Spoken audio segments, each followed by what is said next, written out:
that it wants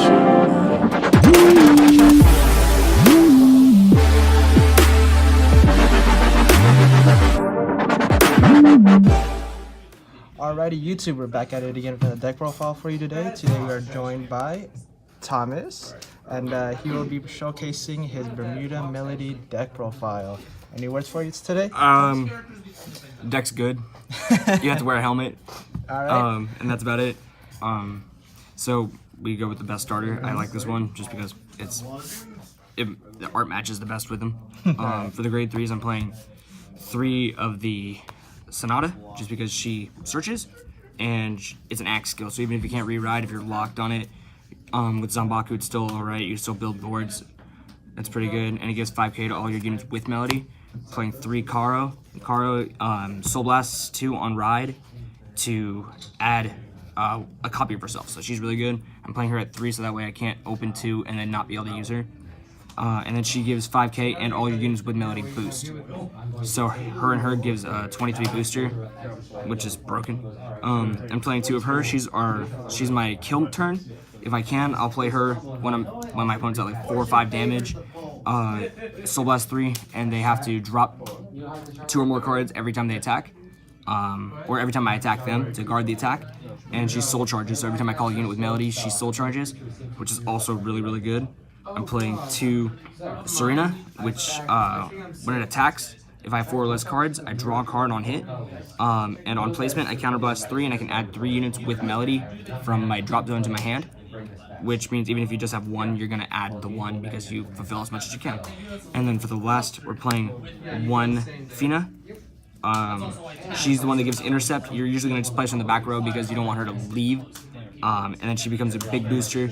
You can ride her, and you can Soul Blast too, and you're gonna, all your on hits are gonna hit even if they don't land. Which That's is the intercept one, right? This is the interceptor, and she's the one that on ride you can Soul Blast too, and makes all your on hits hit that turn, which is also really, really nice because they don't have to have Melody to work.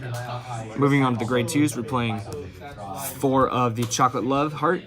She's just borderline unfair. She lets you call a unit on grade 1. You can call her out on grade 1 and call the top card of your deck or soul charge it. And that just, for a deck that soul charges and likes to call out units, I once called out Karo with it, so I had a 28k number on grade 1, and that was insane. Playing 4 of the on hit from the new from the set, Silver Dive. She is on placement, or not on place. When her attack hits, counterblast 1 and draw a card, which is also super free because you're never going to want to let that hit.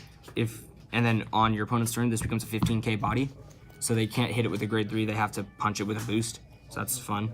So it's a good counter to Excel decks. And then I'm playing 2 of this. If I have a grade 3 in the same column, it gets boost from the back row and get intercept from the back row. 10k booster, yeah. Yeah, so it's a 10k booster and 5k intercept in the back with a grade 3 in the same column. So I just like building up that defense because you want to build up a hand, and being able to have options in your hand you can call out and build a board and still have versatility from the back row is really, really useful. And that does it with the grade 2s. We're playing 10. For the grade 1s, we're playing 4 of the Special Massage or Message? I don't know. And she's also just really, really good. She's draw 1, discard 1, and you do that on your ride, and you filter through 2 cards on your first turn. You could drop your grade 3s for later, grade 1 I'm going to mention. Other than that, you just see more cards, and seeing more cards is always better. Deck thinning is deck winning. Same second verse, same as the first here. We got the VR Top Star, and she is on placement. Soul Charge 1, reveal a grade 3, and search top 7, add a unit with Melody.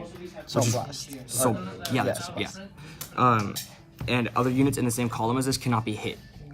So that's also really, really good. It protects your Melody units before you get into the Karo states when you want to just swap her into the back row or call over her. That's just really good because you see more units, get them out of your deck. And then this is a really good card. I wasn't playing it originally when I started building the deck, but then I eventually, Billy right here, he sold me on it. The card is super good. At the end of the battle, you just retire it, which frees up your space for Karo. The following turn, you draw a card, and then you can counterblast, add a grade 3 from your drop zone to your deck, and then draw an extra card for a counterblast, which is just super good. And like I said, you can combo it off with this. So you drop your grade 3 with it, and then you can see 4 cards that turn, which is insanity. So that does it for the grade 1s. We're playing 12, and then for the triggers, we're playing the standard. Well, not even standard right now. It's gotta be standard. 6 crit, 6 draw, and 4 heal. The reason behind the 6 draw, 6 crit was because this deck really wants to build a hand presence and a board at the same time, and it wants to have that pressure. It's already got on hit pressure, and you put a critical behind that, they're going to guard it. And you want to outpace and out-resource your opponent, and that's the best way I figure you can do it. This is also not a bad card to pitch with the grade 1, so you have more versatility and you don't feel like you have to pitch a 15k shield when you can just pitch a 5k for free, basically. Other than that, that's pretty much the entire deck profile. Right. I like how it came out, and it was this deck is the most helmet thing I've ever played in my life. Alright guys, so that's a deck profile for you today for Melody Bermudas. Stay tuned for more deck profiles, and we have more stuff coming to you guys, so until next time guys, alright?